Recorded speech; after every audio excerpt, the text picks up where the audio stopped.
Good morning, and thank you for joining the Bank of Marin Bancorp's earnings call for the fourth quarter and year ended December 31, 2019. I am Andrea Henderson, Director of Marketing for Bank of Marin. During the presentation, all participants will be in a listen-only mode. After the call, we will conduct a question-and-answer session. At that time, if you have questions, please press 1 followed by 4 on your telephone. If at any time during the conference you need to reach an operator, please press *0. As a reminder, this conference is being recorded on January 27, 2020. Joining us on the call today are Russ Colombo, President and CEO, and Tani Girton, Executive Vice President and Chief Financial Officer. Our earnings press release, which we issued this morning, can be found on our website at bankofmarin.com, where this call is also being webcast. Before we get started, I want to emphasize that the discussion on this call is based on information as we know as of today, January 27, 2020, and may contain forward-looking statements that involve risks and uncertainties. Actual results may differ materially from those set forth in such statements. For a discussion of these risks and uncertainties, please review the forward-looking statements disclosure in our earnings press release, as well as our SEC filings. Following our prepared remarks, Russ and Tani will be available to answer your questions. And now I'd like to turn the call over to Russ Colombo. Thank you, Andrea. Good morning, and welcome to the call. Bank of Marin's full year 2019 results reflect the successful execution of our proven relationship banking model. We continue to deliver consistent loan growth, a low-cost deposit base, and exceptional credit quality. Let's start with our 2019 highlights. Net income for the full year was a record $34.2 million, which represented a return on assets of 1.34% and return on equity of 10.49%. Diluted earnings per share were $2.48, up 6.4%. We grew our loans by $79.4 million, or 4.5%, based on a record year of originations, with contributions across our footprint. Deposits grew $161.7 million for the year to $2.3 billion. Non-interest-bearing deposits increased $62.8 million in 2019 and comprised 48% of total deposits at year-end. For the year, our cost of deposits remained very low at 20 basis points. Non-accrual loans represented just 0.01% of total loans at year-end, reflecting our unwavering focus on credit quality. In 2019, we successfully executed on the organic growth initiatives that we discussed at the start of the year. We opened a new loan production office in Walnut Creek and strengthened our presence in San Francisco by bringing in well-established commercial banking lenders. We made significant progress in staffing across our markets that should position us well for continued loan growth and market share gains in 2020. With favorable outlook on top of our strong 2019 performance, our board of directors declared a cash dividend of 23 cents per share on January 24th, 2020, an increase of 2 cents per share. This represents the 59th consecutive quarterly dividend paid by Bank of Marin Bancorp. Our $25 million stock repurchase program expires February 28, 2020. We repurchased 42,349 shares totaling $1.9 million in the fourth quarter and 356,000 shares totaling $15 million over the year 2019. With the current share repurchase program nearing expiration, Bancorp's board of directors approved a new repurchase program on January 24th of up to $25 million of Bancorp's common stock. The new program will expire February 28th, 2022. Now let me turn it over to Tani for additional insight on our financial results. Thank you, Russ. Good morning, everyone. As Russ stated, we built solid momentum through 2019, producing net income of $34.2 million for the year. This marked a 5% increase over 2018 and continued Bank of Marin's long-term upward earnings trend. Over the past 5 years, we've produced an average earnings growth rate of more than 10% due to the successful execution of our two-pronged growth strategy. First and foremost is consistent organic growth.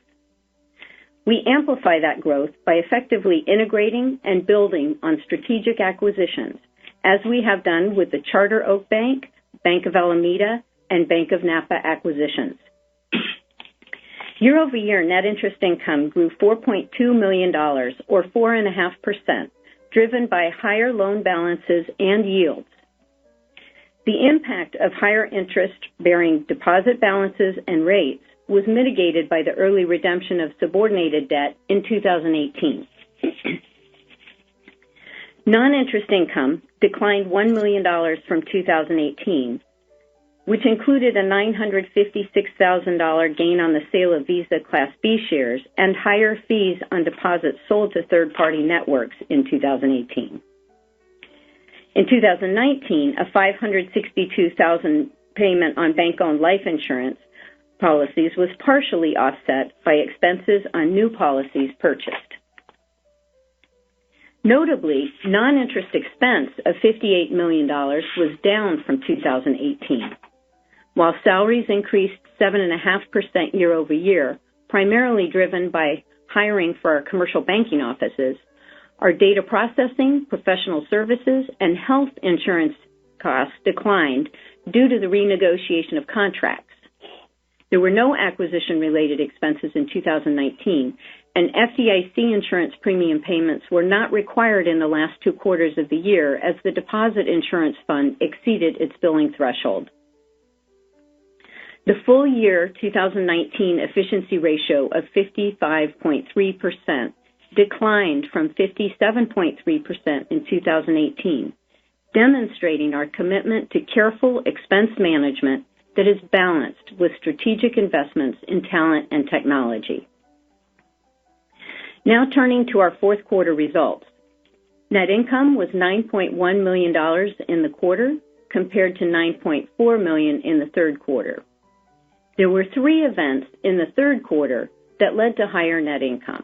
A $388,000 interest recovery on a land development loan, a $562,000 benefit on bank-owned life insurance, and a $327,000 tax adjustment related to the true-up of our deferred tax liability. Diluted earnings per share were 66 cents in the fourth quarter, compared to 69 cents in both the prior quarter and the same quarter a year ago, after adjusting for the November 27, 2018 stock split. Our return on assets was 1.37%, and return on equity was 10.75%.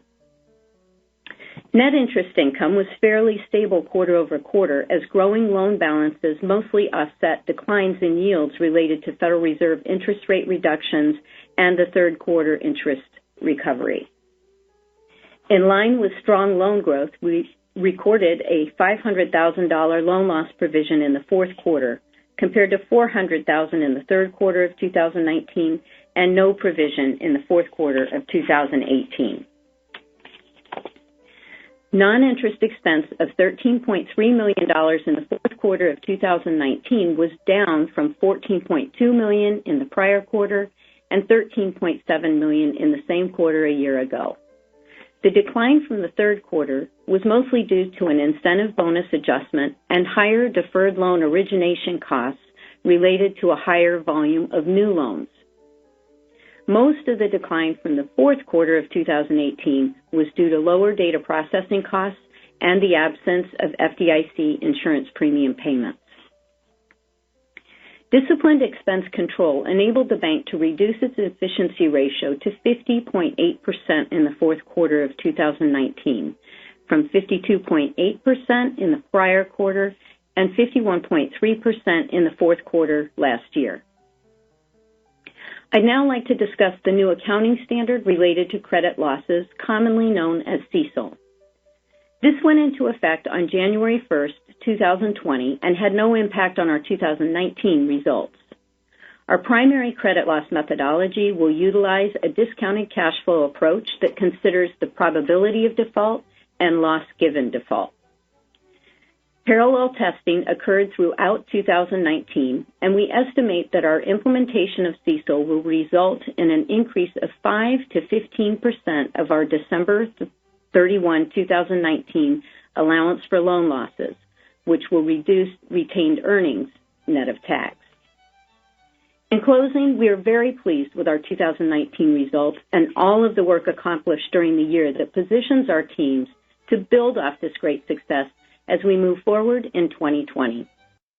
Share some closing comments. Thank you, Johnny. The bank celebrated its 30th anniversary on January 23rd. We're very proud of the progress we've made and the success we've had over the last 3 decades. We have built one of the strongest and lowest cost deposit franchises in the country, with close to 50% of funds in demand deposit accounts. That's a result of a true commitment to our relationship banking model. Our focus on sound underwriting and comprehensive understanding of our clients and markets produces a high-quality loan portfolio with industry-leading credit metrics. Rarely having to deal with problem loans allows us to focus on attracting and serving customers. Our steady and safe loan growth, paired with our low-cost deposit base, drives continued growth in the earnings per share. With an efficiency ratio at 55.3% for the year, it's clear that we manage expenses exceptionally well. We spend wisely when it can help us provide more services to our customers and grow our market share. This is evidenced by the recent hires I noted in Walnut Creek and San Francisco. We are always mindful of expenses. For example, we review all contracts and leases upon renewal and often find opportunities to drive efficiencies and reduce costs. Looking ahead, we believe we are well positioned for growth in 2020. We serve one of the most economically vibrant regions in the country. We have a strong technology sector as a foundation, and the Bay Area is growing and economically diverse. Unemployment across our markets is very low. Here in Marin County, it's just about 2%, which is basically full employment. This drives ongoing economic activity and opportunities for loan growth. There is substantial momentum for local businesses and for the bank. And we are confident we can further build on this in 2020. We also feel we are well positioned to grow our presence in our existing markets and to consider expansion into new markets with de novo offices or acquisitions. Our consistently strong performance, coupled with our proven history, give us a strong position to acquire other community banks. While acquisitions are a very important part of our long-term strategy, we take a disciplined and selective approach to evaluating opportunities. All in all, I am very excited about the future of this bank in 2020 and across the next 30 years. Thank you for your time this morning, and now we will open it up to answer your questions. Thank you. Ladies and gentlemen, if you would like to register for a question, please press the 1 followed by the 4 on your telephone. You will hear a 3-tone prompt to acknowledge your request. If your question has been answered and you would like to withdraw your registration, please press the 1 followed by the 3. Questions can be submitted via the webcast page by clicking the Ask Question tab and typing your question into the box that appears below the tab. Once again, on the phone lines, you may press 1-4 to ask a question. And we do have questions in the queue. Our first question is from the line of Jeff Rulis with D.A. Davidson. Please go ahead. Your line is open. Hi, good morning. Morning, Jeff. Morning. The first one is on expenses, and I guess you had a year-over-year decline. I think Tani kind of outlined a bunch of some of the levers to pull. You had some contract negotiations, obviously the FDIC expense line item, and a true-up on the salaries in the fourth quarter. So declined year-over-year moderately. I guess expectations as you invest in the business for 20. First question is expectations for broader expenses in 20, and then Tani, if you could provide detail on the FDIC expense early part of the year, if we're expected to normalize those going forward. Thanks. Sure. Just to clarify, I think you mentioned a true-up on salaries. There wasn't really a true-up on salaries. We've just brought in some new hires in our commercial banking area, which is what drove our salary lines up a little bit. And in terms of going forward, I think, we continue to look at any contracts that come up for renegotiation. To the extent that we had vacancies in 2019, a lot of those vacancies have been filled. And so if we have a lower vacancy rate in 2020 than we did in 2019, plus with our new hires, you could see a lift in salary expense, again, that's consistent with the fourth quarter levels. And then finally, on the FDIC premium, as long as that the insurance fund remains above its threshold, we won't have to pay those insurance premiums, and it has been trending up. So our expectation is that it is likely that at least for the first quarter or two, we may not have to pay that, but there's no telling because there are a lot of bank results that go into producing that number, and if something happens, then obviously all bets are off. So, but we have had 2 quarters, and we do notice that the insurance fund is increasing in value, so that if that trend continues, then we will probably continue to get relief. Okay. And Connie, if I could just circle back then on the comp line, that really does seem to be kind of it was pretty front-end loaded in 2019, I assume, on hires and as that sort of transitioned lower throughout the year. So if I read you right, I mean, you'll continue to invest in finding new folks, but is there we're kind of $1.5 million range on that salaries and benefits. Is there a quarterly number that you think maybe 4Q, does that seem artificially low at 7-8? Any further color there? No, I don't think so, because our staffing levels were pretty good in the fourth quarter. And what happened in 2003 is that we had a severance payment, and that bumped salaries up in the third quarter. Okay. And last one is just a question broader on growth. 4.5% loan growth, 7.5% roughly on deposits. Looking at payoff activity and the overall environment, Russ, sounds like you're pretty positive on origination activity. Just thoughts on 20 in general, is that anything that could be changing or what you're hearing out in the market from a demand side? No, it's pretty consistent, and the good news for us is that we have staffed up these offices, and we're really pretty much full employment. I think we maybe have one opening in all of commercial banking right now, which is fantastic. And that, when you hire, there's a little bit of a lag period, but you should see better, greater production going forward. We had great production in 2019, and I'm very confident about 2020. One of the things I just wanted to mention too, the salaries in the fourth, you said that you thought the salaries are front loaded. They were more back loaded, frankly, because we hired a lot of those people kind of near the end of the year. And the fourth quarter, typically we have an accrual of bonuses that goes on through the year. And if we think we're going to be over accrued, then we do reverse them. And so there was some accrual reversal in the fourth quarter, which happens every year. So that fourth quarter is kind of a weird number. Probably got most of the salaries, but it does have an accrual reversal. I'm not sure how much that was. But, so anyway, as I look forward to the next year, feel pretty good about the opportunities for growth in commercial banking. Okay. Thank you. Thank you. We do have another question from the line of Matthew Clark with Piper Sandler. Please go ahead. Your line is open. Hi, good morning. Good morning. On the comp line, can you maybe quantify how much the lower accrual was and how much FAS 91 impacted that $7.8 million? FAS 91, I'll have to dig a little bit for the bonus accrual was about $500,000 reduction. Okay. And then on the pipeline, can you speak to, I guess, how that pipeline looks going into 1Q here, maybe year over year, just to give us a sense for how that may have changed?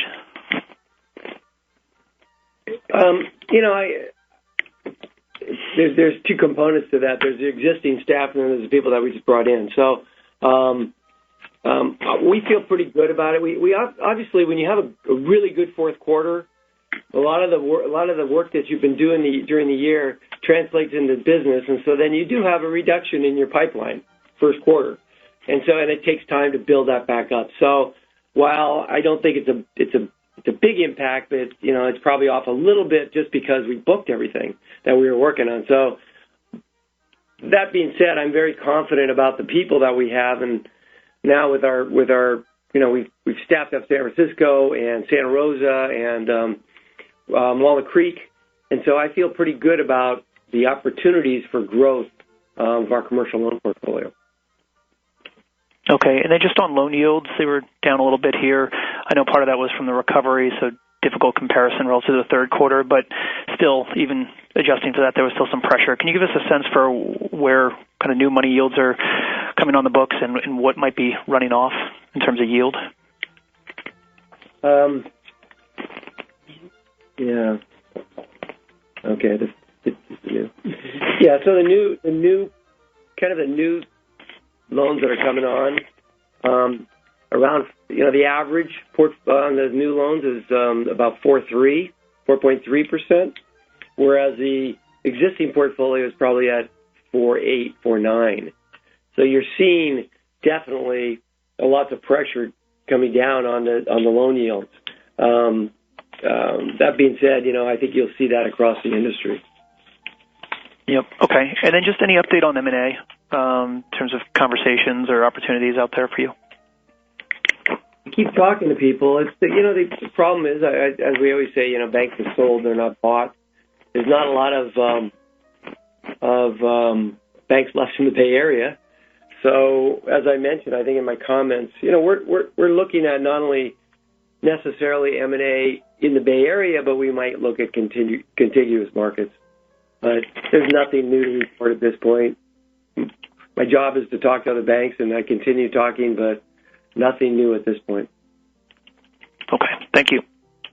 Matthew, this is Tani. I dug out the deferred loan origination cost for the fourth quarter. That was roughly $900,000, and that was up about $100,000 from the third quarter. Great. Thanks. Thank you. Once again, ladies and gentlemen, on the phone lines, you may press 1-4 to ask a question. Once again, that is 1-4. Our next question is from the line of Jackie Boland with KBW. Please go ahead. Your line is open. Hi, good morning. Good morning, Jackie. I would be remiss if I didn't start us off with a compensation question. Just one quick one.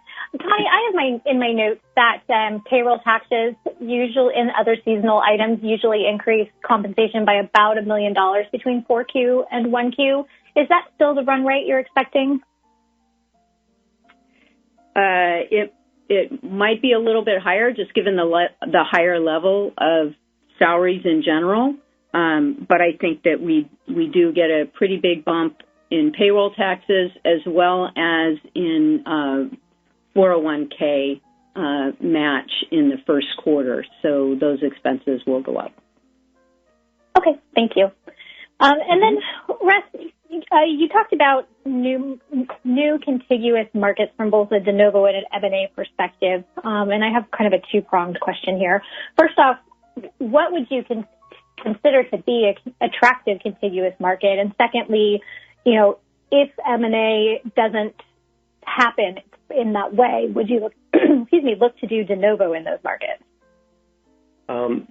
So the contiguous markets, certainly we're not in the South Bay. We're not really we're not any farther south than Oakland, Alameda, and the East Bay. So there's markets there. We're really not. I mean, on the peninsula we have, in off San Francisco we have nothing from San Francisco south. So there's a number of contiguous markets for you that we would consider if something came up for either M&A or for de novo offices. And if there's not M&A, then we will continue on the growth of just organic growth.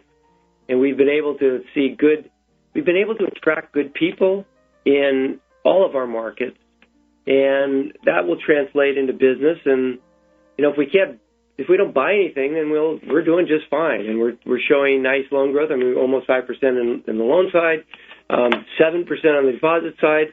Those are good numbers, and given the market, I think that and our margins, while they're down a little bit, still continue to be good. I'm pretty confident about the future, regardless of whether we have M&A or not. Okay, and given the high quality of your brand, do you get bankers or teams of bankers from some of the markets you're looking at that inquire about coming to work for you? I'm not sure that people are just calling us to come to work for. It's more outreach. We have a program where we have identified in all of our markets. It's really part of the branch manager's jobs as well as the regional manager in the commercial banking side's job to identify the top markets and their top bankers in their markets. And so, just like having a loan portfolio, we have a banker pipeline. And so we know our job is to get to know those people, and if there are opportunities, then we know who to reach out to. And that's, when you have a need, it's better to be able to go to those people directly and that you've identified as good, as opposed to calling up a search firm to help us. So that's a strategic initiative we have, just to make sure we know all the top bankers in every market we do business. Okay, that's helpful. Thank you. And then just one last one for me. You had really strong origination volume in the quarter, and it accelerated throughout the year, most notably in the second half. Is that timing driven, market driven? Is it part of the new hires you invested in Walnut Creek and San Francisco? How would you characterize that? See, our board will say it's bonus driven, but I won't say that. It's just all over the map. I mean, I think that there is a push, certainly by lenders, as you get closer to the end of the year, to meet their goals, to meet their targets, and as you get later in the year, push gets harder, and they really push hard. So that being said, I think there's a lot of activity. Since there's a lot of activity in the fourth quarter, it tends to fall off a bit early in the year, and then it picks up again as you get later into the spring and through the summer, and then certainly near the end of the year. So that's it's a pattern that has existed for a number of years here. This is not unusual, and we keep thinking, well, it'd be great if we could front load more of that. It just doesn't happen that way, and I think that pattern will probably continue this year. I mean, we had slow originations earlier in the year, but as you say, it picked up in the summer, and then really picked up at the end of the year. Okay. All right. Thank you. That's all I had. Okay, thanks. Thank you. And I'm showing no further question on the phone lines. Okay. Okay, if there's no other questions, I want to thank everyone for joining us this morning, and we will look forward to talking with you again next quarter. Thank you. Thank you.